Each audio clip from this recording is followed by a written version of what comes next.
Elles s'appellent Claire, Wardia, Virginie, Awa. Chaque jour, les auxiliaires de vie habillent, donnent à manger ou accompagnent aux courses des personnes dépendantes. Pendant la crise sanitaire, ces femmes étaient en première ligne pour s'occuper des plus fragiles. Un travail harassant, aussi bien physiquement que psychologiquement.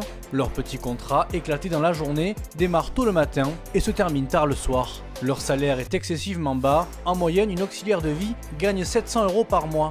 Avec son dernier documentaire Debout les femmes, le député François Ruffin met en lumière ces invisibles de la République. Des invisibles qui aujourd'hui manquent à l'appel. Partout en France, les associations financées par le conseil départemental cherchent désespérément du personnel. Comment faire pour susciter de nouveau des vocations et valoriser ce métier essentiel à la dignité de notre société? On en débat ce soir dans Bonsoir le Gard. Bonsoir Guillaume Nathan. Bonsoir Abdel, bonsoir à tous. Merci beaucoup d'être avec nous sur le plateau de Bonsoir le Gard. On va rappeler que vous êtes le directeur général chez Vivadom et on vous remercie d'être là ce soir parce que dans le cadre de ce débat, il était important qu'on puisse effectivement échanger avec un directeur d'association gardoise et qui puisse nous expliquer le quotidien des auxiliaires de vie. Face à vous, c'est Cathy Antolino. Vous êtes auxiliaire de vie sociale chez Vivadom. C'est bien ça, Cathy ? C'est bien ça, oui, depuis 27 ans. Merci beaucoup Cathy d'être également avec nous sur notre plateau. Notre invité Christophe Serre, bien évidemment, est là. On le resalue et il participe bien évidemment à ce débat, Coralie, j'ai envie de dire, parce que le département du Gard, c'est le premier financeur de ces associations qui interviennent au quotidien et dans le cadre de l'autonomie. Je vais vous donner la parole, Coralie, tout de suite peut-être pour ouvrir le débat. Alors, est-ce que de manière claire et concise, aujourd'hui, quelqu'un peut nous expliquer pourquoi les auxiliaires de vie sont aussi mal payés ? Je crois que, si je peux me permettre, ça tient peut-être au titre du documentaire de François Ruffin, Debout les femmes, et peut-être au fait que ce soit un secteur d'activité qui soit principalement féminin. Du coup, les femmes, on les paye moins ? C'est peut-être le problème, justement. Deuxième élément, on est sur des niveaux de qualification qui sont pas forcément très très élevés et donc on est, comme beaucoup de métiers, la restauration, le bâtiment, en concurrence de suite avec les minima sociaux. On en déplace peut-être là aussi à François Ruffin, mais on a Quand vous dites que vous êtes en concurrence avec les minima sociaux, c'est-à-dire qu'à un moment, un salarié, un candidat dans des métiers comme les nôtres, il va faire le choix entre le travail et puis ce qu'il a s'il ne travaille pas. À un moment, il faut appeler. Et comparer sur un travail aussi difficile, effectivement. Et en plus, sur un travail qui est difficile, qui est effectivement, vous l'avez rappelé dans votre documentaire, avec des horaires qui sont des fois compliqués, avec un public qui est souvent malade, avec des maladies neurodégénératives, avec des complications. Oui, on laisse pas le soir qu'on rentre chez soi les personnes que l'on accompagne tout au long de la journée comme ça.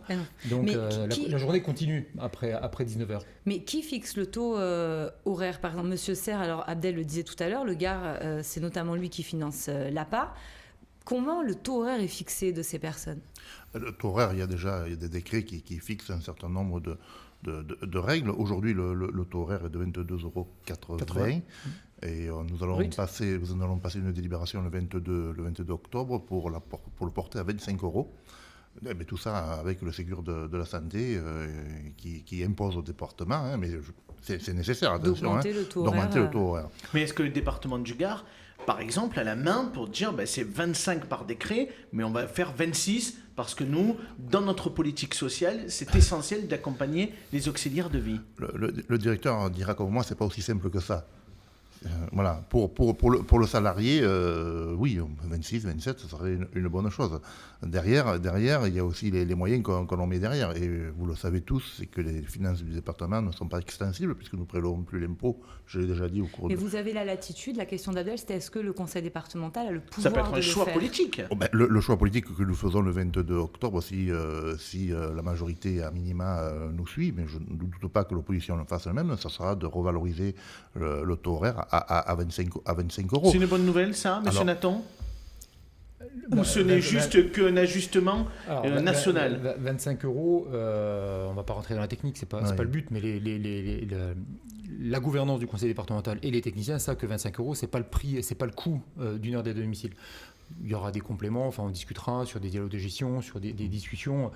C'est une revalorisation qui est importante, qui suit, Monsieur Serre disait le Ségur, alors nous on était exclus du Ségur, on est sur une revalorisation de la convention collective qui est mise en place au 1er octobre et qui a été prise en charge par le conseil départemental, donc ça il faut le saluer, donc qui revalorise les salaires de façon importante. C'est pour ça que les 700 €, c'est sur des contrats de travail que vous mettez dans votre petit documentaire, temps partiel très bas, c'est pas forcément ce que l'on trouve dans une association telle que la nôtre. Mais, D'accord. Au-delà du taux horaire, c'est vrai que les contrats majoritairement des fois sont éclatés sur une journée. Peut-être Cathy, vous êtes concernée parce que vous êtes auxiliaire de vie. Est-ce que vous pouvez nous raconter votre quotidien et puis votre regard sur votre métier? Le quotidien, Ouais. c'est beaucoup intensifié, on va dire. Maintenant, on a une amplitude horaire de 7h30, 8h moins le quart le matin, jusqu'à 20h, 20h30, selon Ouais. comment se passent les prestations. On peut avoir 8 à 9 interventions par jour. D'accord. Donc, ce qui veut dire que toutes les heures, on reprend notre voiture, on change de lieu de travail, on se regare, on re-rentre Eh chez oui. quelqu'un. On a des interventions de plus en plus d'1 heure. Et en 1 heure, il faut être capable de tout gérer et l'impondérable aussi. Vous arrivez, vous pensez que tout va bien se passer, le lever, la petite toilette, le déjeuner, et puis d'un seul coup, la personne vomit, se salit. Et ça pas de bonne rajoute humeur aussi, c'est aussi. compliqué. Oui, mais ça, bon, oui, le caractère des gens, mais ça fait partie de notre métier et on sait faire Est-ce que aussi. Cathy, c'est plus difficile aujourd'hui que ça l'était il y a quelques années? Vous le Ah oui. disiez tout à l'heure en entrée d'émission que ça faisait 27 ans. Oui. Alors peut-être pas 27 ans chez Vivadom. Si. Si. D'accord, très bien, mais super. Mais donc, vous avez vu votre métier se dégrader en matière Alors, de c'est- conditions de travail. Et est-ce que c'est plus difficile? Voilà. Alors, c'est pas se dégrader, c'est plus compliqué. Avant, on arrivait, on faisait 2 heures chez une personne âgée. On faisait l'entretien du logement, on avait nos 4 personnes par jour quand on travaillait à temps plein. C'était ça, on avait un planning tout à fait régulier d'un mois sur l'autre. Et au fur et à mesure, les pathologies et les prises en charge ont changé. Tant mieux, notre métier a évolué, c'est une chance. On s'occupe de tout le monde, de l'enfant qui naît jusqu'à la personne en fin de vie, en passant par toutes les pathologies. Toute personne handicapée, toute personne âgée, personne qui sort de l'hôpital.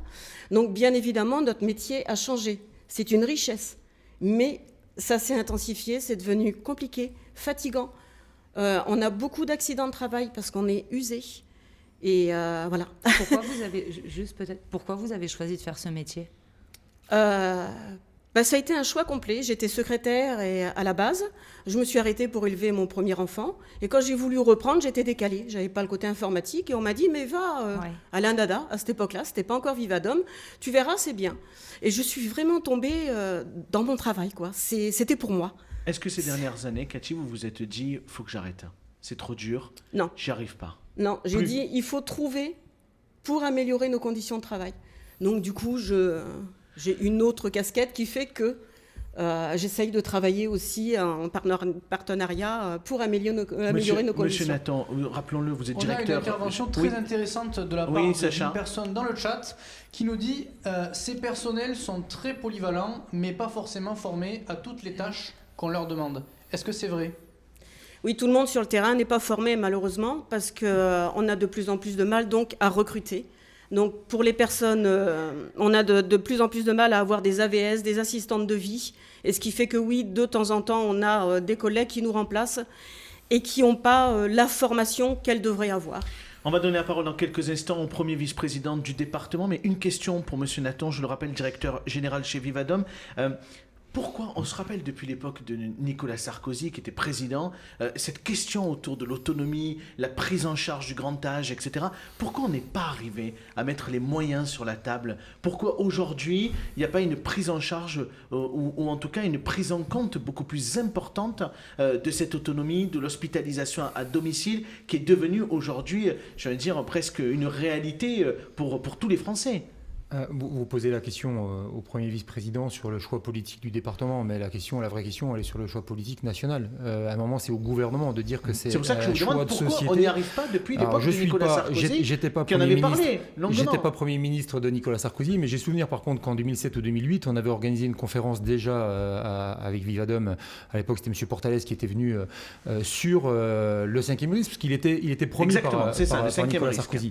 Tous les présidents, quasiment, qui se sont succédés, d'ailleurs, y compris Emmanuel Macron. Et on a appris il n'y a pas longtemps que ça allait être encore annulé. Tant qu'il n'y aura pas une loi qui va sacraliser le grand âge et l'accompagnement des personnes en situation de handicap, les départements pourront faire ce qu'ils veulent. Les prestataires de services comme nous, on pourra faire ce qu'on veut. On n'y arrivera pas. Quand Cathy Antolino dit ça s'est complexifié, on avait à une époque sur un temps plein 4 usagers par jour. Aujourd'hui, on en a 9 ou 10. La complexité, les conditions de travail, elles se sont délitées à cause de ça.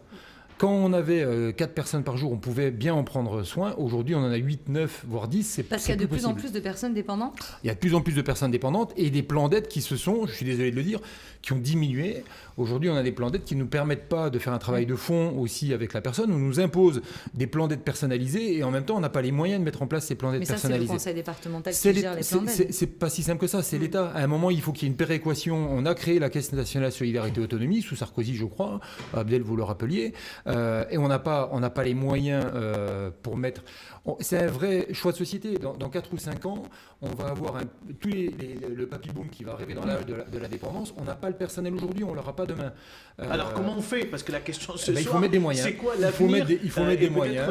C'est à Christophe Serre qu'il faut poser la question aussi. Ce qu'on peut dire à Christophe Serre, c'est que l'APA, donc, ça coûte moins cher qu'une prise en charge en maison de retraite. Et si demain, il n'y a pas toutes ces dames qui travaillent justement et qui s'occupent des plus anciens, ils vont se retrouver dans les EHPAD et ça va être très compliqué à financer pour le département. Déjà, dire qu'on attendait beaucoup de la loi dite grand âge qui devait être votée cette année. C'était la 5e branche de la sécurité sociale. Cette année, donc qui est reportée après les élections présidentielles, malheureusement, alors que c'est un enjeu de société important. Si on doit ramener au département du Gard, on a plus de 5000 personnes qui arrivent dans le Gard et dans les 5000, c'est 80% de personnes qui sont des retraités. Donc on sait très bien que demain, il y aura un réel besoin d'aide pour ces personnes. Le département du Gard ne peut pas être précurseur là-dedans. Il ne peut pas donner, peut-être à un moment donné aussi, un coup de collier, plus de moyens, en permettant effectivement que les autres départements suivent derrière. Nous sommes en train, au département du Gard, de refaire notre schéma départemental de l'autonomie des personnes âgées et des personnes handicapées, ce qui tombe très bien puisqu'il tombe en début de mandat et donc il va couvrir les 5 années qui arrivent.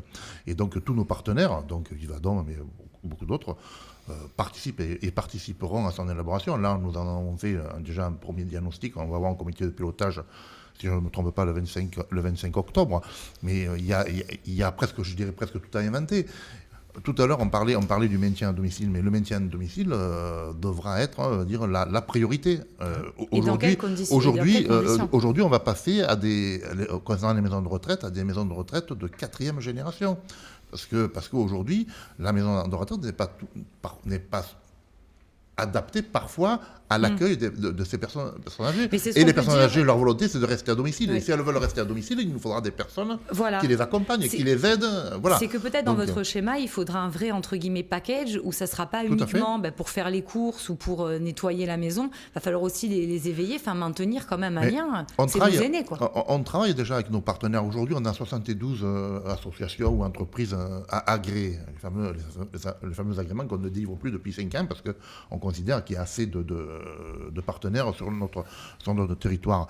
Mais on conventionne. On conventionne pour de la formation, on conventionne pour une meilleure gestion, on conventionne pour un certain nombre de choses, justement pour essayer de faire en sorte qu'on puisse avoir... Mais peut-être dans le cadre d'un plan d'aide, il faudrait cette pluridisciplinarité. Moi, j'ai une question pour Guillaume Nathan, et puis on va bien évidemment redonner la parole à Cathy, parce que c'est extrêmement important ce soir, son témoignage, et on est très heureux qu'elle soit avec nous autour de la table. Monsieur Nathan, est-ce que, quelque part, on est obligé d'attendre, quand on est une association comme Vivadom, tout de la collectivité publique. Est-ce qu'il n'y a pas une capacité d'aller chercher des partenaires privés qui aujourd'hui peuvent également venir financer la prise en charge? Je vous dis ça, je pense par exemple à une entreprise locale que tout le monde connaît, c'est Bastille Médical, qui aujourd'hui est de près ou de loin liée à vos activités. C'est une interrogation, mais est-ce qu'aujourd'hui c'est des choses possibles? Alors, ce serait des choses possibles. On a eu une discussion avec les 2 directeurs généraux de Bastide, notamment sur un éventuel partenariat par rapport à ça. Ils ont d'autres préoccupations en ce moment aussi sur les services à domicile, mais côté prestataire de matériel. Aujourd'hui, le système, sans rentrer dans le détail, c'est très complexe. Les structures, entreprises, qu'elles soient associatives ou sociétés, sont tarifées par le conseil départemental. On ne peut pas aller chercher de financement ailleurs. Ah bon? Aujourd'hui, c'est pas possible. Ouais, voilà, c'est un système. C'est un peu ce qui peut nous mettre aussi en colère. C'est-à-dire qu'à un moment, on est dans un secteur très réglementé. On n'a pas de liberté de prix et donc du coup on est contraint. Même des fois à vendre à perte. Non, à un moment, il faut renverser la table, il faut dire voilà, il y a un vrai problème de société, il faut prendre soin des seniors, il faut prendre soin des personnes en situation de handicap. On a 80% des gens qui sont à domicile, on a 100% des gens qui veulent vivre à domicile, ils ne sont pas en EHPAD, ils sont à domicile. Donc il y a un vrai... oui, c'est un risque. Et en plus, on crée de l'emploi. Sur les territoires, on a des territoires ruraux, je pense à Bessèges, à la Grand-Combe, où on est souvent le plus gros employeur. Et ça fait vivre tout un tas d'autres commerces. Concernant la formation, est-ce que là aussi vous avez une latitude? Enfin, est-ce que vous en avez une? Alors, on pense à l'accompagnement en fin de vie, puisque si c'est personne... On a beaucoup de formations, on fait énormément de formations. On a créé à Vivadom en 2008 notre propre centre de formation qui travaille pour Vivadom, mais aussi pour des associations partenaires. Donc on est vraiment axé sur la formation. On a d'ailleurs, nos formatrices sont elles-mêmes ou des infirmières ou des auxiliaires du social. On ne prend pas des gens, des sachants, non, on prend des gens qui connaissent le Mais vous terrain. en faites? On fait beaucoup de formations, on n'a peut-être pas assez de budget. Là aussi, il y a une réforme de la formation professionnelle continue qui a diminué nos budgets de formation. Donc là aussi, on marche sur la tête. On marche sur la tête, c'est très compliqué. Mais non, je ne peux pas laisser dire il n'y a pas de formation, on en fait peut-être pas au rythme aussi soutenu qu'il y a une dizaine d'années. Parce que ça permet aussi aux salariés de se sentir valorisés. 2-3 mots très importants, bien évidemment, pour clôturer ce débat. Déjà, sur l'emploi, votre directeur en parlait il y a quelques instants. C'est une préoccupation majeure aujourd'hui. On n'arrive plus à recruter. Ah oui, c'est un gros problème. C'est un gros problème pour nous sur le terrain. Parce que c'est compliqué quand on est obligé de s'arrêter pour les vacances ou pour un arrêt maladie, c'est quand même stressant pour nous de laisser nos personnes aidées. C'est quand même une angoisse parce qu'on crée quelque chose à domicile, on essaye de créer un suivi parce qu'on travaille beaucoup en équipe maintenant, mais quand il y a une personne qui tombe malade, qui s'en va en vacances et qu'on ne trouve personne pour la remplacer, ça crée beaucoup de problèmes. Vous êtes obligé de refuser des familles aujourd'hui? Oui, on refuse des plans d'aide parce qu'on est en pénurie complète de personnel. Et est-ce que ça s'est accentué avec le pass sanitaire? Non, ça ne s'est pas accentué avec le pass sanitaire, ça s'est accentué avec la crise du Covid, où on a, le quoi qu'il en coûte, on a mis un peu dans... Là aussi, je vais peut-être être clivant, mais on a mis un peu dans l'esprit des gens que finalement, ils pouvaient rester chez eux et que... Voilà. Mais pas avec le pass sanitaire. On a aujourd'hui quasiment 100% de notre personnel qui est vacciné. Quelques personnes, bon voilà, mais il faut voir les 99% qui ont accepté, qui sont vraiment fer de lance de notre association et de ce secteur, parce que c'est pas que chez nous, c'est chez tous mes camarades aussi. On les a vus pendant le premier confinement, le plus dur, le deuxième qui était peut-être moins dur, mais où on avait beaucoup d'activités. Non, elles ont répondu présent, elles répondent présent, et je dis elles parce que c'est essentiellement des femmes, elles répondent présent. Coralie, je vous en prie. J'ai une toute dernière question pour Cathy. Les auxiliaires de vie, c'est vrai qu'elles se mobilisent pas souvent, elles font pas souvent grève. Si demain vous faites grève, comment ça va se passer? Comment ça se passe? Mais qui va être concerné si on fait grève? Nos personnes aidées, les familles. Vous croyez que l'État va bouger parce que nous, on va venir dans... Non, ils vont pas être impactés par nous. C'est nos bénéficiaires qui vont en souffrir. Bien sûr qu'on peut appeler à la manifestation, mais c'est pas une démarche pour nous concrète. Ça n'embêtera personne, que nos personnes aidées et les familles. Vous faites donc passer vos responsabilités avant votre condition personnelle. Vous savez, on finalement. a un être humain face à nous. Quand on rentre chez la personne, des fois, elle est seule la personne. À part kiné, infirmière, aide-soignante et nous. Entendez. Est-ce que, comme on l'a beaucoup dit, et vous vous l'appropriez, vous vous sentez invisible dans la société? Ah, complètement. Complètement. Et pourtant, on est nombreux et nombreuses. On est vraiment une masse, mais on est invisible. On nous a un petit peu aperçus pendant le confinement, mais c'est tout. Après, ça s'arrête là, quoi. Et je voulais aussi rajouter un petit mot par rapport au recrutement. Et faut dire que pour les salariés qui s'occupent aussi des plannings, c'est très compliqué pour elles aussi. Ah oui, Voilà, de jongler juste, avec les contrats, les c'est horaires. une chaîne, il y a les auxiliaires de vie, les aides à domicile, les assistantes de vie, mais il y a aussi le plateau technique et qui pâtit beaucoup des difficultés du recrutement. Merci. J'ai remarqué qu'il y a Oui. aussi peut-être une dernière intervention intéressante, je pense, que c'est un peu le même problème avec les serveurs et les serveuses aussi. C'est des métiers qui sont pas évidents, qui sont sous-payés, avec des heures de travail qui sont parfois interminables et des conditions de travail qui sont aussi compliquées. À défaut peut-être que les serveuses et les serveurs donc, gèrent une activité économique. Là, on dit le vieillissement de la population, mais il y a aussi une mutation de la société. Monsieur Serre, vous me direz, on est dans une société quand même où les familles sont éclatées. Oui. Souvent, les enfants ont déménagé. Et donc, c'est compliqué et ça risque pas de s'arranger. Je veux dire, madame fait partie des aidants, certes professionnels, puisque c'est un mot important. Aidants, hein, on a des aidants bénévoles, on a des aidants professionnels. Je veux dire, il faut savoir qu'un jour ou l'autre, on sera tous des aidés ou tous des aidants. Et c'est votre cas sans... Moi, aujourd'hui, je suis un aidant bénévole, voilà, mais j'ai mis en place des aidants professionnels qui interviennent auprès d'une personne âgée. Et c'est vrai que c'est là où on voit quand même la difficulté du métier. Et effectivement, le sujet ce soir, il touche tout le monde, de près ou de loin. Oui, il touchera tout le monde. Touchera tout le monde dans les prochaines années. Vous vouliez dire un tout dernier mot, monsieur Nathan, pour terminer, s'il vous plaît. Pendant le confinement, il y a une philosophe, Julia de Finesse, qui a dit qu'il y avait des métiers qui étaient utiles et indispensables. Et je pense que vraiment le métier du maintien à domicile, et Cathy a raison de dire que c'est toute la chaîne, est vraiment un métier qui est utile et indispensable. Et il ne faut pas qu'on soit invisible. Merci, monsieur Nathan, d'avoir été avec nous ce soir sur le plateau de Bonsoir le Gard.